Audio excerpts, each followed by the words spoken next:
have to confess, Nick Clegg, I missed your knighthood. It was only when I started swatting up prior. No, don't worry. It's not the most important thing to have happened in the Christmas holidays. Clearly, that's why, perhaps. It just sort of dropped off the radar. Has it changed your life, being ennobled in this fashion? Of course not. No, of course not. No, it hasn't. It's a very nice thing to have. My mum likes it. It's nice to be recognised for stuff you do, but it's like, the whole honour system is a bit, yes, of course, curious. So. No, I just mentioned that because other people may not have realised your new status. I don't know where to start. I mean, politically, it's tempting to start with what presumably feels like a lifetime ago when everyone agreed with Nick. Oh, that's a long time ago. Yes. But it is, in a way, when you found a gear that no previous Liberal Democrat leader had found for a couple of generations. Well, looking back on it, oddly enough, I think the way I, perhaps with hindsight, view it is that there was this very kind of sudden, frothy, slightly kind of swirly enthusiasm when, in fact, from my point, I was going, but I haven't said anything that I haven't said for years. So as a person, you're going, what's just happened? Yes. And then, of course, you realise that it's a bit like catching sort of like being in this little sailboat and there's no wind. And then suddenly you get this gust of wind and you go, oh, gosh, where'd that come from? And I realised with hindsight that all I was tapping into is not anything to do with me or any innate sort of virtues on my part, was just this huge appetite for something different from what people had been until then, of course, served up with.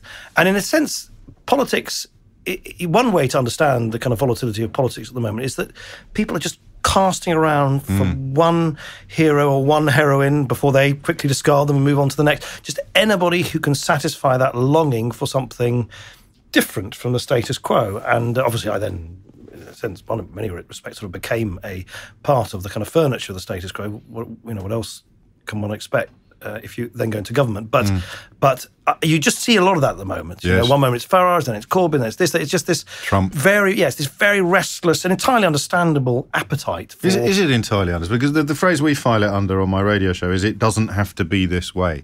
And that's all that people need to hear, as you suggest, because they don't want detail. In the case of the 2010 general election, I would simplify it even just down to one word. Go on. It sounds very trite, this, but I noticed when you did meetings and interviews and so on, if you just simply said, at that time, Brown and Cameron, they're the same old, people want something different. It was just the word different. Yes. It was as now look, I hope that doesn't sound either oversimplifying things, but I do think people keep being taken by surprise by how strong the appetite for something different is. Yes. And why? That has to be kind of a good thing. Where does it come from? Why is this appetite, in the course of your political career, gone from negligible to definitive? A whole bunch of things. Clearly, stuff's been going on in the economy, which just quite, totally understandably. Don't understand why they're standing still or moving backwards when they're playing by the rules. Yeah.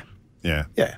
Yeah, exactly. No, I mean, I can't test this. Sure. I strongly suspect I wouldn't have got that, that fleeting gust of wind in my sails in 2010. I don't actually think Corbyn would be held aloft by youngsters at Glastonbury now. I'd go even further. I don't think this country would have voted for Brexit or Trump would be president of the United States if 2008 had not happened. Yes. So a whole bunch of long-term reasons, the collapse of ideology, the end of the Cold War, technology, class, all that kind of stuff. But I think it is probably quite difficult to exaggerate the significance of 2008 for all the reasons which, a lot of people have rehearsed, which is that, it was just such a sort of collapse in the basic transmission sort of mechanism of our modern capitalist system, and it left a lot of people hurting and still hurting now for the longest period of time in terms of the squeeze on people's take-home pay since records began.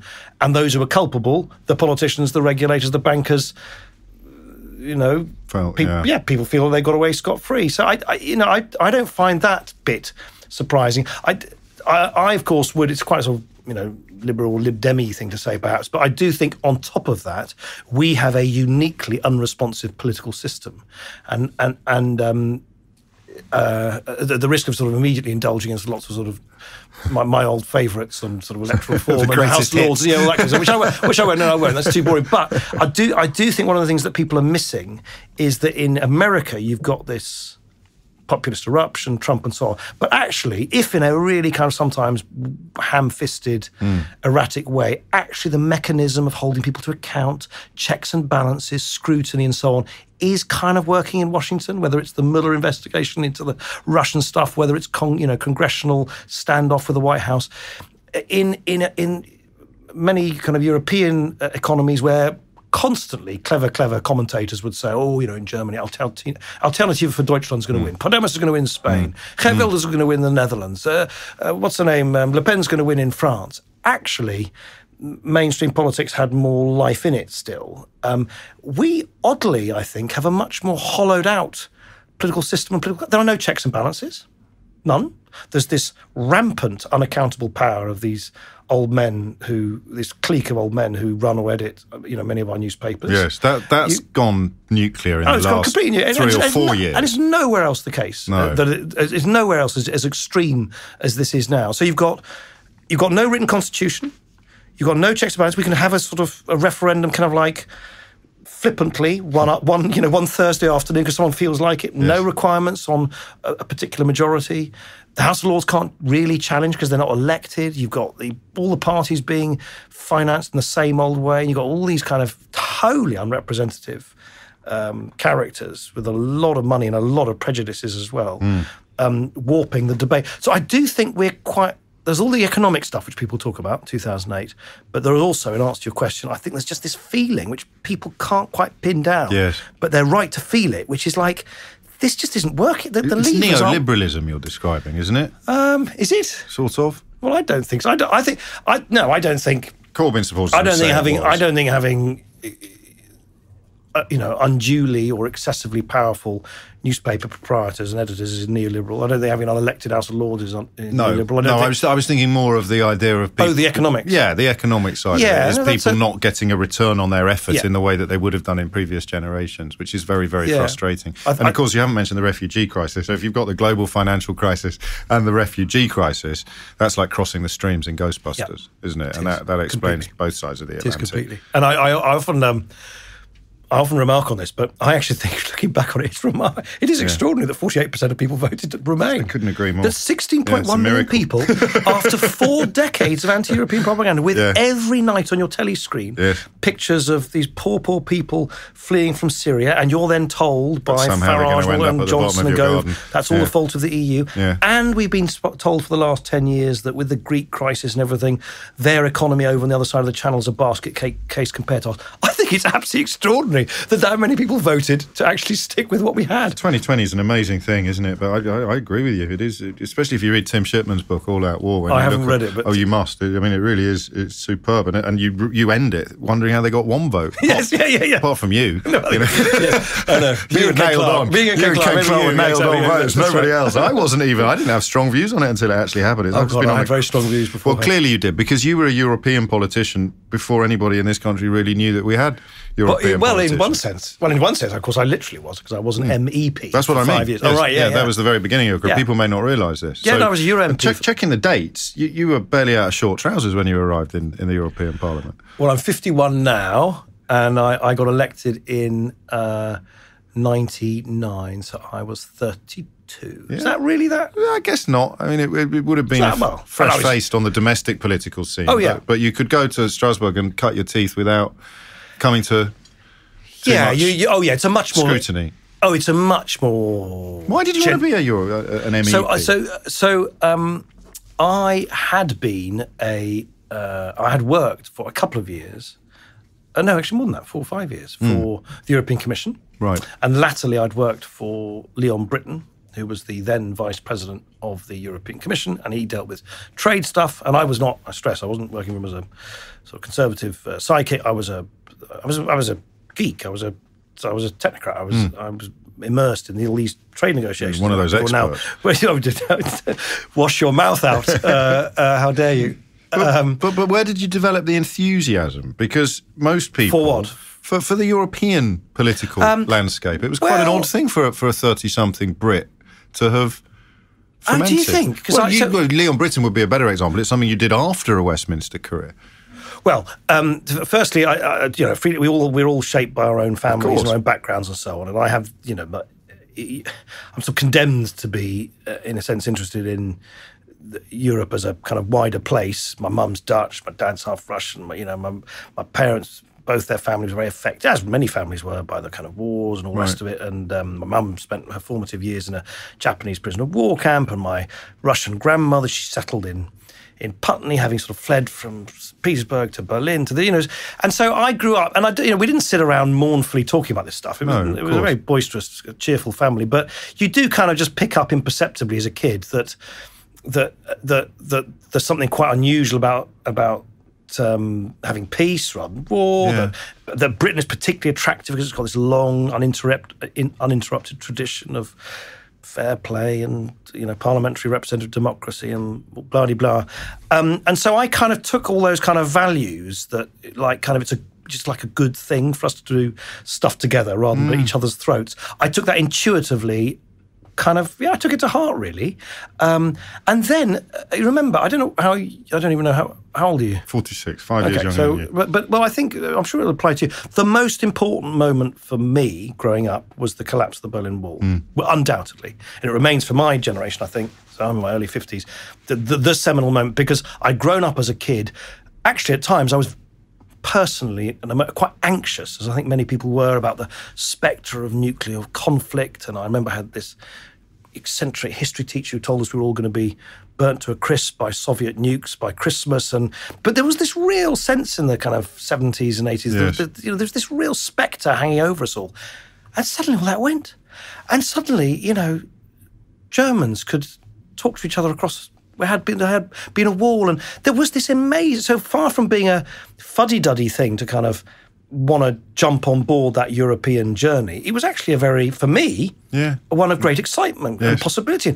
You're allowing all these countries that have been under, behind the Soviet curtain. Just mention the word Soviet curtain, I had this whole image in my head of this metal thing, and you couldn't peer through it. And suddenly it had been lifted. And so I actually know, far from it, I was really kind of buoyed up by this idea of, oh, wow, we can kind of do things together in a place, a cluttered, patchwork continent of ours, which before we couldn't. So I was always quite buoyed up by that. And you describe it.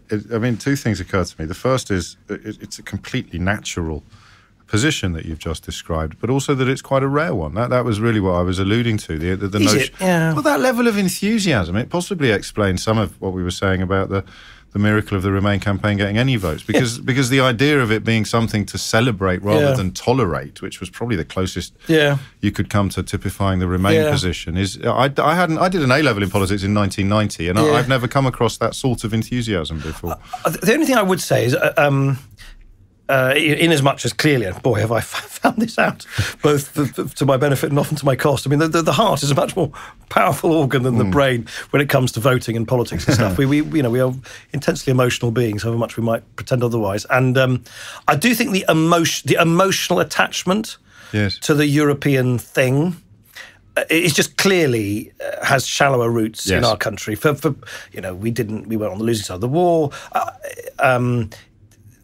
If I look at my mum's Dutch, so particularly for her generation, she's in her 80s now, but for her and for anyone in those founding member states, Benelux, Germany, this was the future. This was peace. Yes. It was above all. It was peace. After centuries. After these. This blood-drenched century, I mean, twice in a few decades, millions and millions of people being slaughtered. I mean, I think it's amazing how quickly we've forgotten what that does to the collective psyche of the place. My wife is Spanish. You speak to Spaniards, Portuguese, the Greeks in particular. For them, it was like, oh wow, we're now at the top table of democracies, having shed fascism. So that was an emotional. Yes. If you're from Central Eastern Europe, it was kind of freedom after Soviet communism. These were all really powerfully positive emotions, coming to your point. Yes. Here, nothing.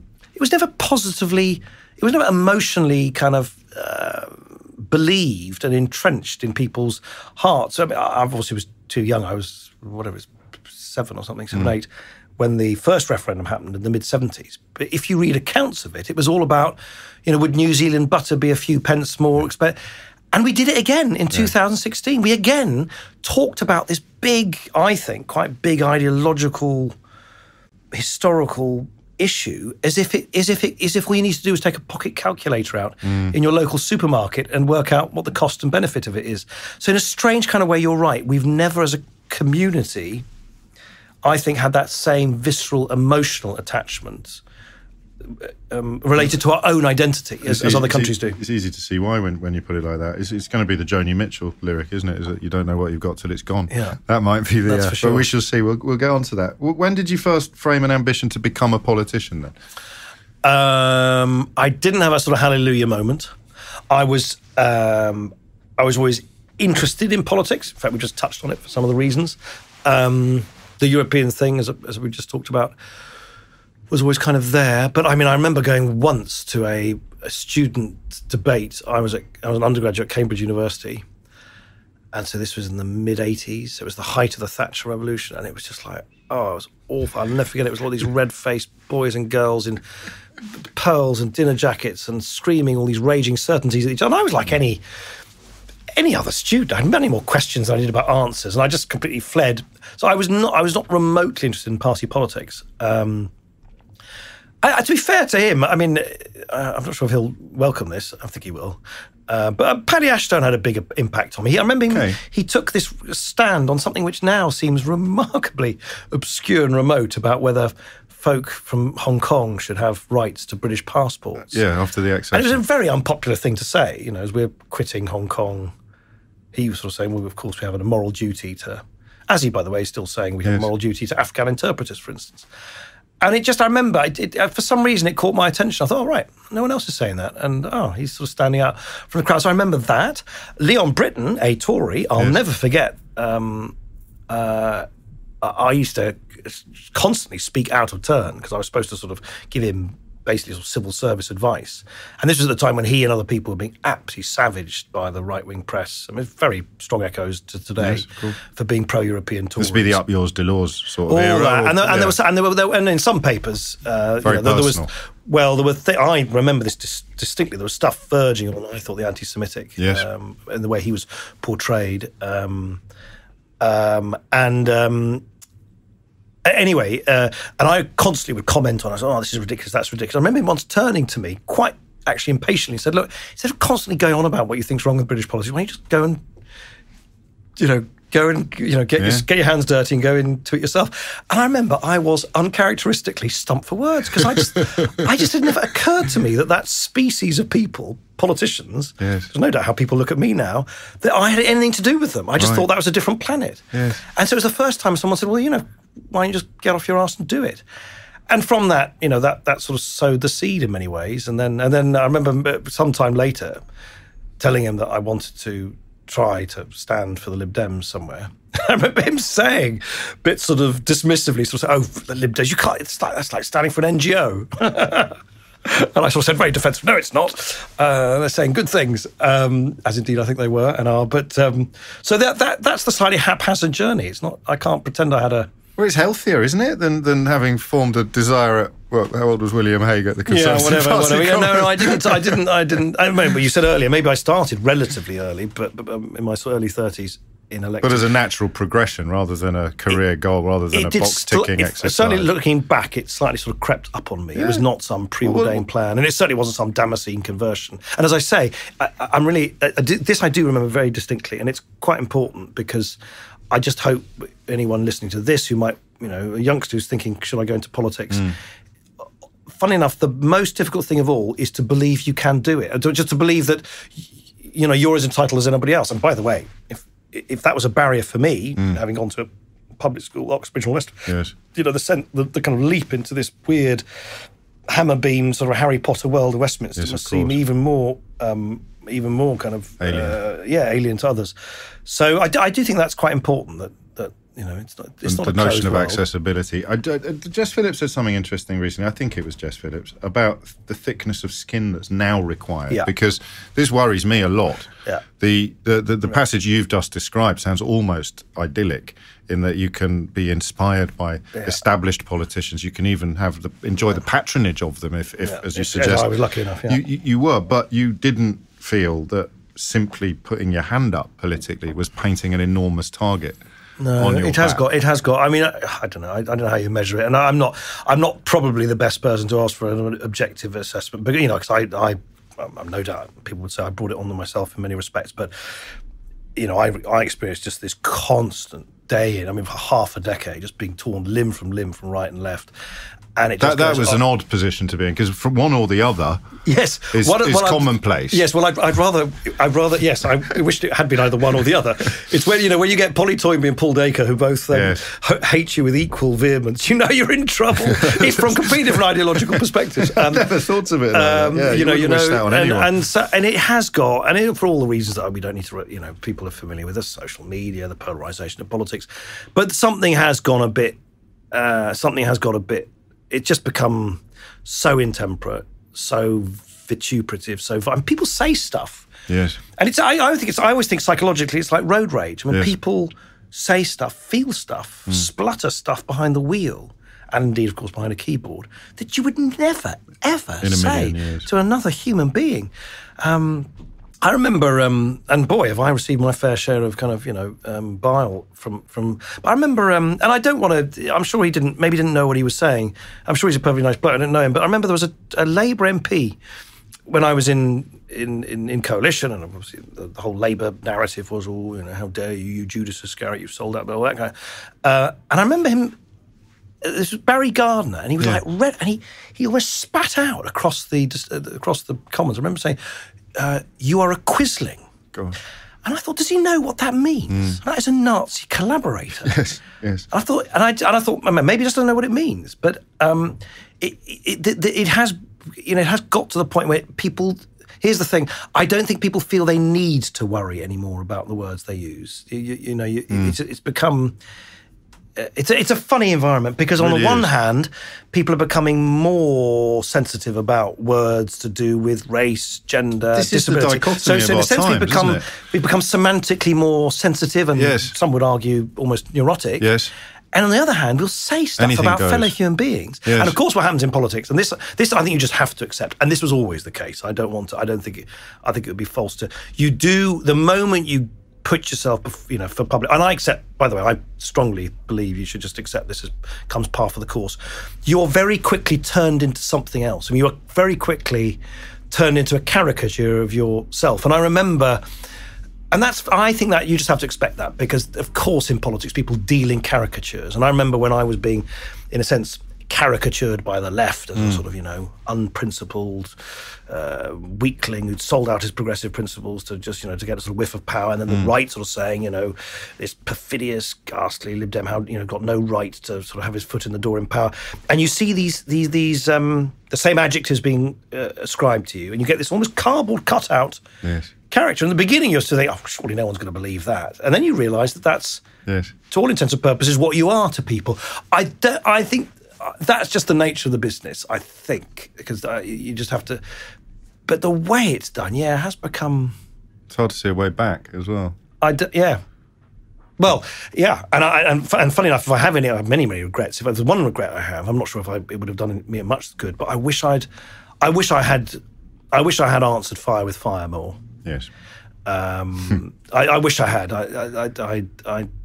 That's and it, because if you're in government in particular, you're trying to focus on the day job. You can't spend all your life answering to, whatever, Owen Jones on the left or Paul Dacre on the right. You can't. No. It's just a waste of time. And also, you're advised by all. Keep your head down. Yeah, but you're advised by folk, quite understandably, who's their job, who sort of say, look, don't answer back, because they can. They can slap your ugly mug on the front page of their newspaper and shove it through millions of people's, letterboxes tomorrow. And you just can't. It'll stick. And it'll go. Yeah. I must say, with hindsight, I wish I would advise anyone who ends up in a sort of position analogous to mine, where you really are getting at the neck. If you think you've got a really good, if you think it's really just going beyond the pale, don't stoically hold back, because actually all that happens is that their bile goes unanswered. And so Corbyn looks like he might break that model. For all his until he gets into government. Sure, and then until he gets into government. I mean, I'm still afraid, an if, isn't it? Not an until. I think it's an if. Yeah, well, actually, on that, by the way, parenthetically, I think it's a big if. I personally, I'm not a psephologist, and I should stress that pretty well every political prediction I've made for the last 10 years has proved to be wrong. So this one, no doubt, will be wrong as well. But having said all of that, all those caveats notwithstanding, I think if the Labour Party is basically still at level pegging with this truly the most incompetent, hopeless government in the modern era, if the British public still tell pollsters they think Theresa May is a more preferable Prime Minister than Jeremy Corbyn, you really have to ask yourself, where are the votes going to come from to effortlessly waft Jeremy Corbyn and John McDonnell in number 10? That's my hunch, but I personally can't see where they get extra votes from what they got last. It's a bit chicken and egg, though, isn't it? Because the media climate you describe is never going to allow any movement for the Corbyn-McDonnell model, rightly or wrongly. They're going to be typified times 10, what you described, when they're caricatured and when they're turned into hooks upon which to hang preconceptions and prejudices. It's going to be like nothing we've ever seen before. But they've got their troops, that's the thing. Yes, and you know... That's where the Trump parallel works, isn't it? Because... Yeah, so I had no troops, and that was, again, probably I just had no troops foot soldiers. At all. Well, also, I just had no. And again, I'm not sort of. This is not. I'm not being mawkish about it. This is just a fact. Yeah. I had no. If you don't have anybody on your side who's prepared to kind of spill some ink on a newspaper to defend you, no one is prepared to tell your side of the story. Don't be surprised after half a decade that people, believe the stuff because, and so that's the bit I wish. If I were to do it again, which I won't. I'd think longer and harder. Still very young. No, you can't reheat old coffee. I don't think. But anyway, well, you can, of course, technically, but you know what I mean. It's just what you're drinking. So in a sense, what you've got at the moment with the polarisation of politics is, yes, of course, the right, the Express, the Mail, and all the rest of it will caricature Corbyn in whatever way they seek to. But he does at least have, he's got his momentum troops. He's got a very strong social media. He's got social media stuff. Yes. In a sense, one of the things that I stumbled into, as much as by accident as by design, was into an absolute maelstrom of criticism. With no means really of kind of I'd never trying to thought put of it like and that's you're just on. You're hiding for nothing. Did it hit you hard and quickly, or was it a dawning realisation? Yeah, it was pretty quick. I thought it would be. But listen, I can't stress enough. You want to be liked, don't you? You're not one of these. No, well, you do a bit. It's clear even in this context. You're not one of those politicians. You're not like Anne Widdecombe. No, or somebody who almost relishes alienating. No. I don't relish. No, I'm not. I don't think I am by nature. I don't think my mates would call me someone who's sort of naturally belligerent. No. I'm gregarious and so on. I don't think I've got a sort of. I think I've certainly been long. I'm long in the tooth enough now not to. No, I don't sort of hanker. I don't mean that you're needy. I just mean that it must have. No, I don't. Yeah, I don't go out of my way to. No. So, but here's a very good thing. So, it was a legitimate and remains a legitimate source of controversy about whether the savings in public spending that my government, that the coalition government started introducing from autumn of 2010 onwards, was it a necessary step? Did it go over the top, or was it some ideological assault on all the vulnerable, the vulnerable and the poor and so on? And that is a totally legitimate totally legitimate debate. I of course have my views, as it happened. Anyway, never mind. But I did find quite quickly after we started unveiling these very big, agonising decisions about public spending that I'd lost the ability to kind of tell the side of the story of that I thought was worth telling, and that was a mistake. Lost it? How? Because you just found that I just didn't have the either the wherewithal or the means to.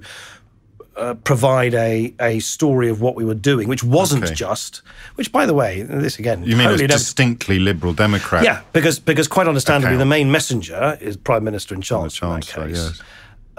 So it became incredibly easy to just sort of impose a caricature. Yes.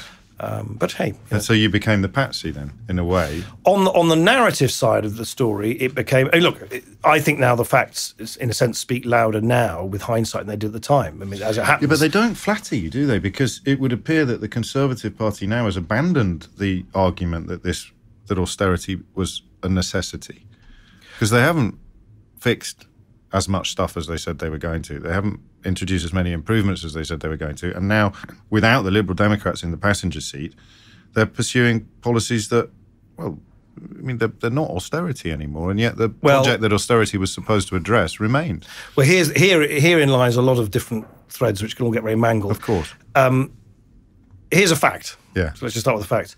The reduction in the deficit during the 5 years of the coalition was less than planned by Gordon Brown and Alistair Darling. Not only planned, they legislated for it. They legislated to slash the deficit in half in 4 years. We did it over a longer period of time, not least, by the way, because of decisions I took to stop Osborne and the Treasury going further.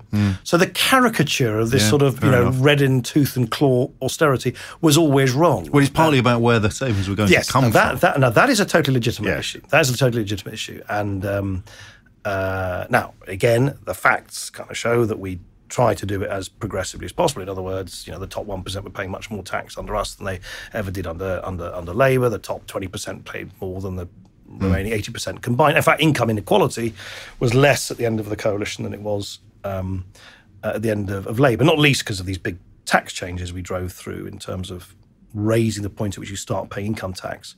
So I believe, not that I think some of the welfare changes were ones that, I would never do on my own. But again, if you look what's happened since then, the Institute for Fiscal Studies and other people say, it's them saying it, not me, that the things that are really regressive on welfare is this huge chunk of £12 billion of welfare cuts, which are being introduced now to working age welfare, which we blocked at the time. Anyway, look, I won't get into all You do this a lot, Nick Clegg. You sort of go down quite substantive routes and then almost pull yourself back for fear of being boring, or because for fear of losing people. Because these are sort of illustrative points. This is the wonky stuff. This is back to your first days in Strasbourg. It's evidence of a much simpler assertion, which was, we're going down various tributaries now. Yes. Which is where I'm trying to illustrate with hindsight that once you lose a story, once you lose an explanation of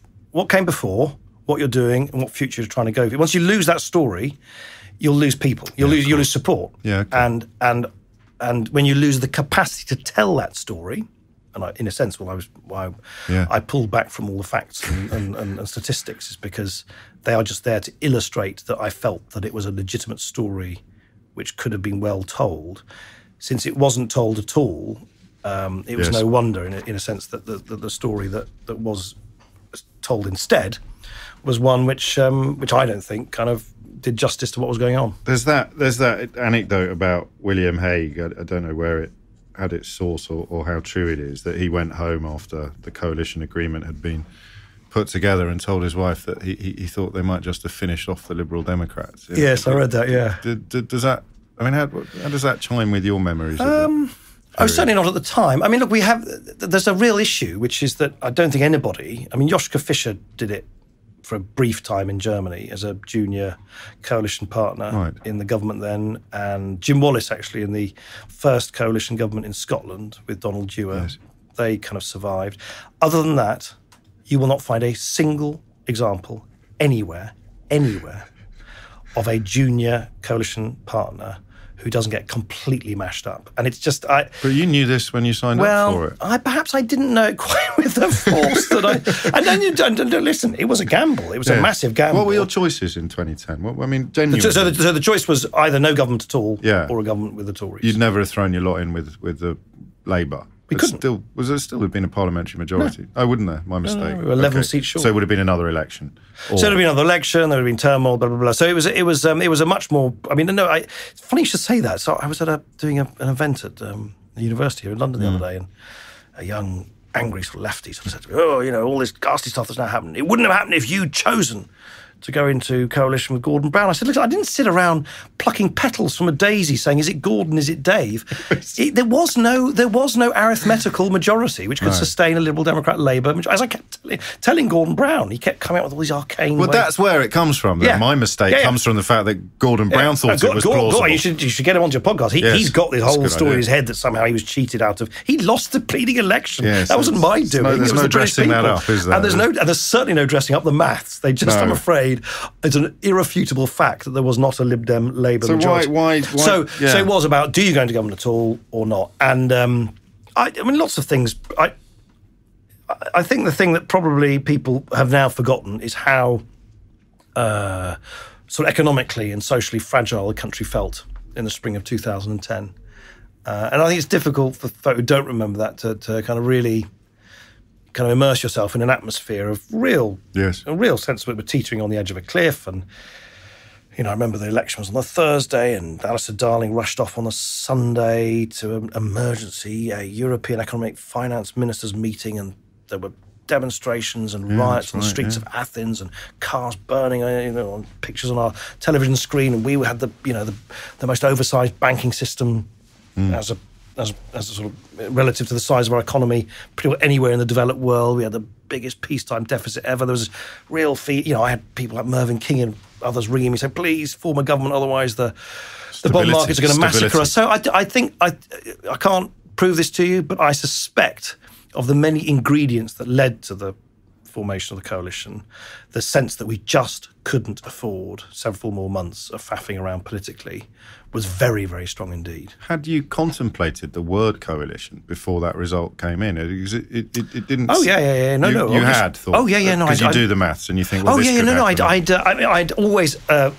expected that if the Lib Dems at that time were going to have a crack at government, it was probably going to be the election after 2010. Right. Because I couldn't have predicted this kind of, you know, whatever, we got 24% of the vote. You know, we got more people voting for us in 2010 than at any time since the party was formed. And of course, I couldn't have predicted that. But I mean, it wasn't rocket science. No, of course. Everyone knew that it could happen. So I'd asked a bunch of people, Danny Alexander, David Laws, Andrew Stunnell, Chris Huhne, to kind of, for months beforehand, to kind of sort of do without knowing which one it would be with. Literally to kind of map out what modelling, as it were, or economic impact, war gaming, or whatever you want to call it. Analysis. That sounds all much more military and organised than it was. But it's the Lib Dems, after all. But it happened, and it meant you had a degree of readiness that you wouldn't have had otherwise. Yeah. And now, I mean, two things: the party's performance nationally, despite the Brexit policy, and you losing your seat in Sheffield. Well, that is the turnaround, isn't it, for both the party's fortunes and your personal political fortunes? Yeah.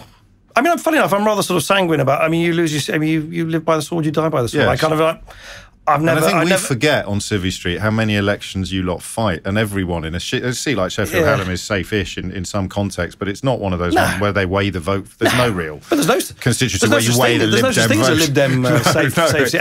Exactly. So that and also don't go into your politics if you think you're going to sort of. I mean, you know, obviously it's easier for Labour and Conservative careerists. If they can find the right seat, they basically know they've got a sort of job for life. You can stick a blue rosette on a pig in large parts of the country, or indeed on a red rosette, and they'll be returned. It's just not the case in the kind of party that I chose. So I oddly enough, I don't want to sound blasé about it, but you know, the cookie crumbles in the way that it does, and ironically enough, because in as much as anyone cared to comment about the election last year, the kind of immediate ready explanation was, that's the students, you know, taking out their revenge for...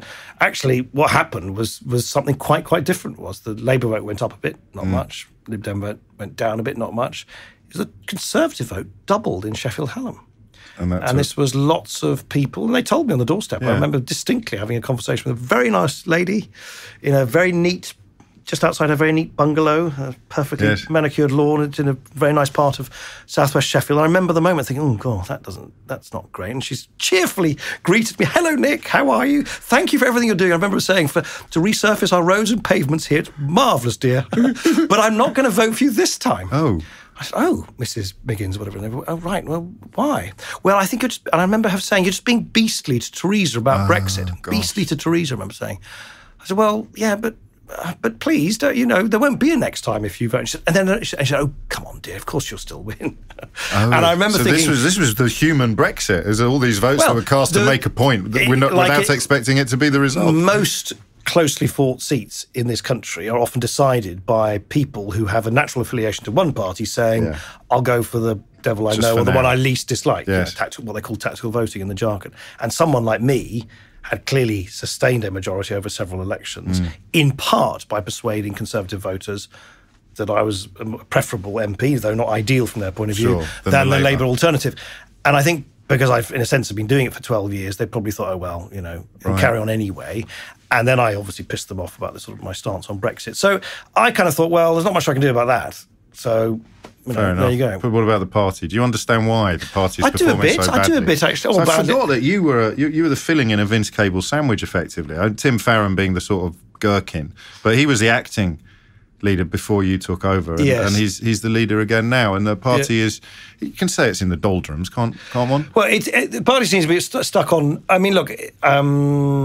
First, I think, much though I'm very passionate about this Brexit issue, I think it's important not to confuse one's own passions with that of most normal human beings. There are a chunk of people who care passionately in favour of Brexit, a chunk of people who care about it passionately against, the other way. The vast majority of the most important people of all, kind of swing voters, just, I mean... a bit ambivalent. They're ambivalent, or they're probably... I've certainly met a lot of people who just say, well, I'm frankly a bit irritated being asked about it in the first place. I think a lot of them are developing reservations about it and doubts about it and qualms about it, but it's not top of their list of concerns. What did you think immediately you heard that your former colleague, David Cameron, was calling this? I mean, I know it was in the manifesto, but you could have kicked it down the road. There was a bit of a history about that because, of course, he kept going on about it when we were in coalition together, and even fleetingly at one point sort of tried to interest me in, you know, could we do this together, you know, as a coalition government? To which I said, no, not your Nelly. It's not my job to sort of sort out your internal party problems. Great job was done. And then he gave this speech. You know, do you remember this? It was ridiculous. Week after week, there was an endless drum roll in the press. Is he going to give a speech? Is he not going to give a speech? He went on. Eventually gave this speech, made this commitment to a referendum if he was returned as a sort of Conservative-only Prime Minister. And I remember thinking at the time, I said, well, he's locked himself in now. There's no way out of that. And funny enough, whilst, of course, it became increasingly implausible as the election wore on, there was quite an expectation at the beginning of this is now going back to 2015 general election, that there might be another repeat of the coalition. In other words, the Liberal Democrats and the Conservatives might have to... The Independent came out for that, didn't they? One of the newspapers and all this kind of stuff. And I remember on the eve of the election having a pizza at David Laws's house with David and Danny Alexander. David, Danny and I were very close. We've worked together. We've been through a lot in the sort of trenches in Whitehall together. And I remember Danny and David sort of speculating about, you know, if we returned X number of MPs, which of course in the event we didn't, and the Conservatives were to rely on our support, what would we kind of, you know, could we, there was even, I remember, talk over the pizza and beer, you know, could the Liberal Democrats demand control of the Treasury and the Chancellorship if they were going to demand a referendum on our membership of the European Union? And I remember sort of listening to David and Danny and then saying to them, look, I just can't, I can't do this. I mean, I just can't you're going to have to find someone else. If you couldn't have led a party into coalition with a government giving a referendum. I remember very distinctly thinking and saying and feeling and saying to them, I said, look, I don't know how the cookie's going to crumble, but I personally just cannot do anything which would risk us, be a co-author of something which might lead us to leaving the European Union. Because I'd had such I'd seen the absurd way the Conservative Party deals with Europe. I mean, this crazy kind of psychodrama, constantly, this paranoia, this vitriol, this vituperation, this bonkers way that they portray Europeans as sort of ghastly, perfidious foreigners who are constantly trying to do us over. I mean, just the whole thing is just like a sort of subversion of allo allo, you know. I mean, unbelievable. And so I had no faith in how they'd handle it. And I remember just saying to Danny and David, look, this may not arise, and indeed it didn't, but I couldn't do it. So he was kind of, so I think Cameron, so when he then won, he had no alternative. Of course. Do you think he felt hidebound by it a bit, or? I think he had decided. I mean, I've heard some people say, "Oh, you know, he had calculated they might have to do a deal with you, and you'd stop him doing it." Right. I don't actually believe that. I don't think he could. It's all very ridiculous. And by the way, cock up almost always is more true than conspiracy. I think in his case, he gave that commitment to the Bloomberg thing, knowing that he'd have to do it if he wanted to basically carry on being leader of the Conservative Party. I think it was as sort of visceral as that. Fair enough. So gun to his head, effectively, or ambition as well. I'll tell you one thing which did slightly. I mean, all these things are connected. I do think that, again, with the benefit of hindsight, I think the surprise result, if that's the way to put it, of the Scottish referendum, and then, of course, the surprise outcome of the 2015 general election, did kind of go to the head of the Tory High Command. I think they kind of thought that they were political geniuses and that they kind of understood politics better than anybody else. And, you know, in as much as hubris is an ancient, vice, we all suffer from it from time to time. I think the Tory High Command did. I think the Scottish referendum, the surprise win in 2015, led them to think that it was going to be more of a breeze, the referendum, than it. And of course, these people had never dealt with. I mean, I said this to them jokingly, to Osborne and Cameron. They never dealt with, these sort of unhinged, snarling characters like Paul Dacre on the other side of the fence. They never had to do battle with these people. No. They never had to do battle with the kind of right-wing press in full cry. So for them, it was just like, whoa. But even more so, they'd had the wind of the right-wing press in their sails. Yes, of course. To have it blowing a gale force. Yes, they always had the attack dogs ready to be let off the leash at any point. This is just prior to Ed Miliband's dead father, being a traitor to the... I mean, there really is... that's an early indication of where we were going, isn't it, actually, when the fear of Ed Miliband getting into down. Yeah, and then I mean, then if you speak, if you compare it to some of these folk, the Leveson thing sort of dripped sort of poison into the relationship between politics and the media, and they I think they completely lost the plot. Completely lost the plot about what Leveson was about. It wasn't some draconian plan. I mean, for heaven's sake, every single industry in this country has some form of recourse and redress if things go wrong, but for some reason they think that's an infringement on their primitive liberties. Do you think fondly of David Cameron now? As a person, no. As a person, we always got on well. You seem to get on particularly well in the early days, but that had the sort of. I think it was a little overdone. I mean, because there was this sort of sun-dappled press conference. Yeah, it was sun-dappled. Yeah, I know, but what I mean is the optics were great. And of course, it was.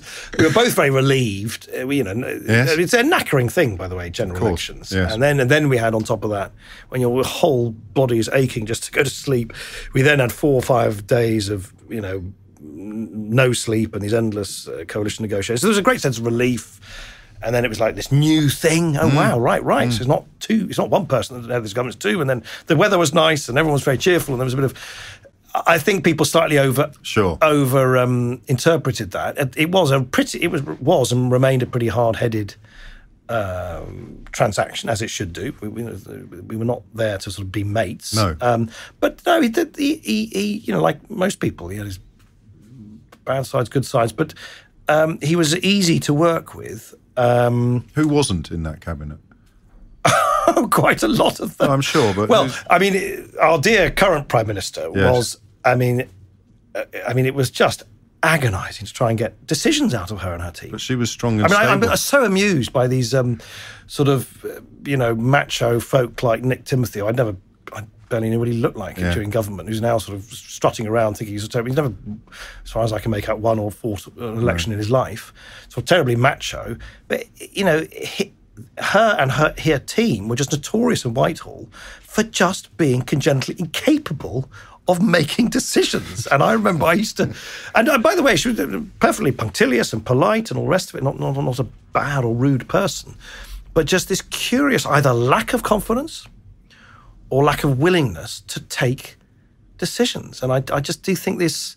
Well, that leads us neatly to Well, it's coming back to haunt us now. It? Yeah, it's amazing. So you could have been the early... I mean, what did you think when you saw Paul Dacre's front page of Theresa May mocked up like a cross between Britannia and Margaret Thatcher with a strong and stable... I mean, you must have been sitting there... Either you've missed something huge over the course of the 5 years of coalition government, or the country is now about to hop out of the frying pan into the fire. No, well, it was very obvious that and of course it's interesting because given how sort of dismissive they are of their own opponents. I mean, it's important to remember that Paul Dacre basically hand-appointed, hand-selected Theresa May. He ran the rule over Andrea Leadsom, and then didn't he? Exactly. And basically, when he said it's Theresa, whatever, that was done and dusted. Then sought to confer upon her sort of Joan of Arc, Boudicca sort of type qualities, which I instantly knew were just laughable, and anybody who knew anything. Do you think he knows that? But the thing is, what's interesting is that he lost the election as well. Yes. I mean, that's the key thing to Yes, remember. of These people course. these people are losers. Yes. I hate to have to admit that, but they're losers. They're not good at what they're doing.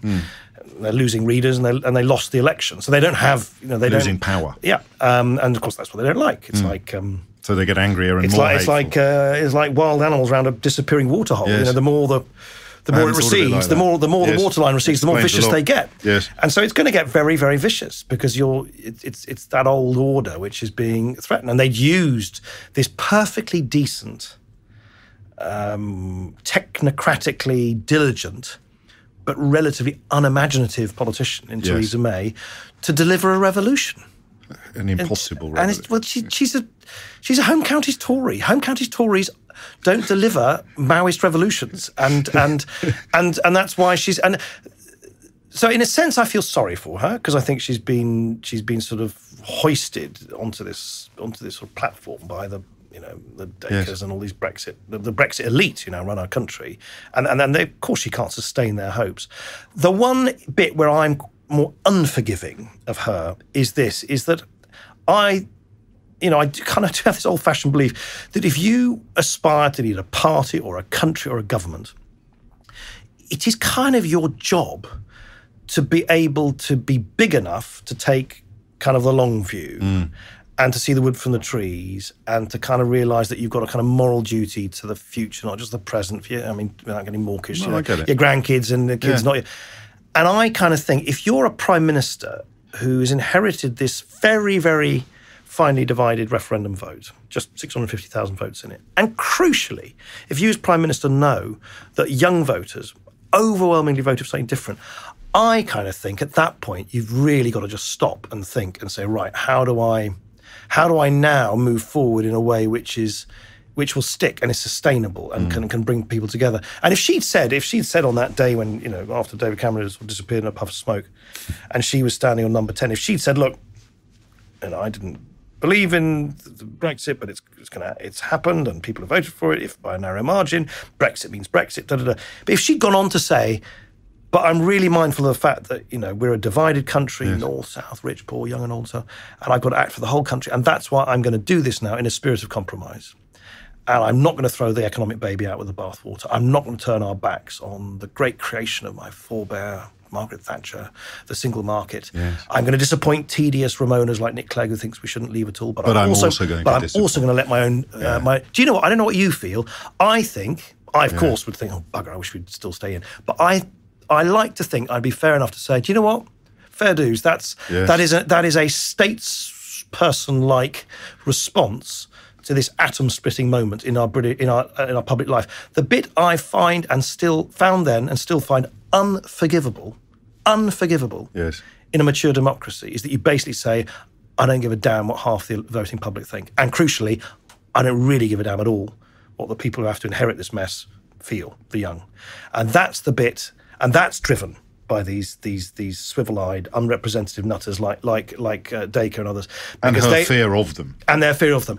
And I reckon if she'd reached out, in a sense, to that middle ground, I reckon she would have quite quickly built up her own status and would have escaped this hapless position which she's in as a hostage to these wholly unrepresentative vested interests. Now, they're powerful, they've got money and they've got newspapers, but they're unrepresentative. Because, let me be clear, the British people, left to their own devices, would never, ever vote for this hard right vision of the future. Of course not. People speak of coups. I mean, yes, it is. Well, it is. It's an ideological coup. Of course, it is. It's an ideological coup, and she's the sort of, in a sense, she's the puppet on the end of their strings. Yeah. It leads us neatly to your slim volume, How to Stop Brexit. Very readable. It is very readable. Is it still very plausible? I think so. Oh no. Let me be clear. It is of course more likely, if you're a betting person, that some kind of rubbish fudge will be inveigled through the House of Commons towards the end of this year, and Brexit in some sort of hapless fashion will happen. But I think the chances of it not happening are actually a little bit higher than many people appreciate. So I think it's not the most likely outcome, but it is more possible than people think. For the reasons I don't think I need to rehearse to someone who's as articulate about this as you are. I mean, it's just the fundamental contradictions. The brick wall that you keep coming up against surely has to break at some point. You know, at some point, you can't keep claiming you're going to have your cake and eat it when it is just not available. And by the way, just to bring us right bang up to date, I don't know when this is coming out, but the news today is full of this leak about the internal Whitehall analysis of the of the economic effects, which shows that under any scenario, Brexit leaves us worse off. Really interestingly, if you look at the fine print of the reporting, at least, according to this Whitehall analysis, so this is the government's own analysis, if you do trade deals with America, with China, with India, with Australia, with all these countries, with the English-speaking world, it amounts to less, in terms of benefit to us, to less than 1% of GDP. This, the fundamental delusion, and it is a delusion, is that there is this big, wide, swashbuckling, buccaneering, free trade world out there, and we have been prevented from participating. Yes. It is nonsense. Yes. And sometimes you kind of just have to believe that nonsense will be revealed for what it is. Unless you have to do it to reveal it. That's the other possibility. Unless you actually have to get there before you realise that the cupboard is empty. You're not going to be able to persuade people that the cupboard is empty before they've gone over the line. But I'll tell you one other thing, which I'm sure you've... The other thing which has happened in the wake of the referendum is that the fact of the referendum has lobotomised politics, because it's really interesting. I speak to lots of Conservative Labour MPs, and they talk about public opinion now as if it's the weather. They talk about public opinion might turn, and this might happen to public opinion. It's extraordinary. And you say to them, but where is the belief in politics that you can try and persuade or cajole or lead public opinion? It's not something which you just sort of observe, and that's extraordinary. So there's been this catastrophic collapse in the belief that there is such a thing as political leadership. Now, listen, people will no doubt say, "Oh, yeah, well, Clegg, he led his troops." Well, maybe, but I still always try to lead. I always still try to say, "Look, let's try and go that way." Maybe it was the wrong way. Maybe didn't work. But this idea that you sit there and just wait. Yes. Well, do you know what you told us that speaks to that most directly is that notion that if there had been some form of 2015 coalition, you would have fallen on your sword if the party wanted to do it. You would, in a way. I mean, as it happens, I don't think my party would have wanted to do it. It doesn't matter. The fact that you'd had that conversation with Danny Alexander and David Laws and others, that's what you're describing, is that sense of, well, there must come a point where clinging on whereas Theresa May has become the embodiment of clinging on. What I'm interested in, we're going to run short of time, is her time now to be the recipient of the vituperation and the bile, because it has to happen. But revolutions eat themselves. That's what's going to happen. It's delusion management, and you're left now really with Jacob Rees-Mogg somehow becoming the great king across the water, because he's the only one left that hasn't had his rhetoric redefined by reality. Exactly. And so what you get, and which is in a sense why, maybe people like me are very much of the past, is that, what I mean by this is, let me be quite precise, it's not as self-serving as it sounds. You have a natural, I think, drift towards what I'd call cartoon politics, because the zealots have to double up on their zeal, right? You have to find the next bunch of people who betrayed you. So, I was the person who apparently betrayed the left, so they go nuts. Now the right feel they're betrayed by civil servants or by judges, or of course by foreigners. Yes. And so it goes on. So it's this insatiable need to displace any responsibility. So responsibility goes out of the window, right? And it really is this almost quasi-Maoist belief that if you just keep persisting with a long march, as long as you slay enough people who should take the blame on the way, then eventually utopia will beckon. And that's why. And who thrives in an environment like that? Well, of course, cartoon characters. Yes. I don't know Rees-Mogg. I'm pretty sure he's a perfectly nice bloke, but he's a cartoon politician, of course. Replete with this double-breasted pinstripe. It's Boris Johnson squared, isn't it? Really, and exactly, and they'll go, and exactly. Boris Johnson will soon appear like a character of great subtlety, and integrity and honesty and consistency. I mean, so this is the problem: is that, and I do actually think, without ending on an unduly gloomy note, it is the biggest thing that worries me of all, which is that as we see this churning kind of rage. My question constantly is, where does the rage go next? You know, what happens in Rust Belt America when they discover that a Mexican wall does not suddenly restore all the jobs to the steel town? What happens in parts of the northeast, northwest, who quite rightly feel abandoned by the status quo when they discover that Brexit is not, you know, does not deliver is not a walk in the park? They're not all, I'm afraid, suddenly going to become reasonable. On the one hand, on the other, Lib Dems or Democrats. No. So that's the worry. And so you have to kind of, and now look, that's why what's going on in France and it's so important, because there you're seeing an experiment. And at the moment, it's nothing more than an experiment in Macron's hands of trying to kind of break the populist cycle abruptly and radically with it. And so a lot hinges on whether he succeeds, I think, because if he doesn't, and actually that's just a sort of interlude before Le Pen does take up the reins. So there's a lot in the balance now, to put it mildly. Which is a neat point to draw a line under this. Nick Clegg, thank you so much. Thank you.